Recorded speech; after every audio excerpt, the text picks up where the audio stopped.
আসসালামু আলাইকুম, কেমন আছেন সবাই?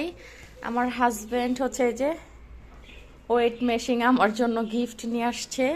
এখানে মাত্রই খুলে দেখলাম, তো এটা খুবই গুরুত্বপূর্ণ একটা জিনিস। দিন দিন অনেক মোটা হয়ে যাচ্ছি, তাই এই ওয়েট মেশিনটা গিফট করলো আজকে। আরিয়ানের বাবার সাথে অফিসে গিয়েছিল। আরিয়ানের বাবার অফিসে একটা প্রোগ্রাম ছিল, যে কারণে। আর আরিয়ান হচ্ছে আমার জন্য যে চকলেট নিয়ে আসছে, অফিস থেকে দই নিয়ে আসছে। এই দইটা মাশাআল্লাহ অনেক মজা, আমি এইমাত্রই এখানে বসে বসে খেলাম। আর হচ্ছে আমার হাজব্যান্ডের ফ্যাক্টরির নতুন চকলেট এটা। চকলেটটা খেতে এত মজা, কি আর বলবো, খুবই খুবই টেস্ট, খুবই খুবই মজা। আমি একটা আপনাদের সাথে খুলে তারপর শেয়ার করছি। অনেক অনেক টেস্ট চকলেটগুলো। আরিয়ান হচ্ছে আমাকে খুলে দিচ্ছে, আমি আপনাদের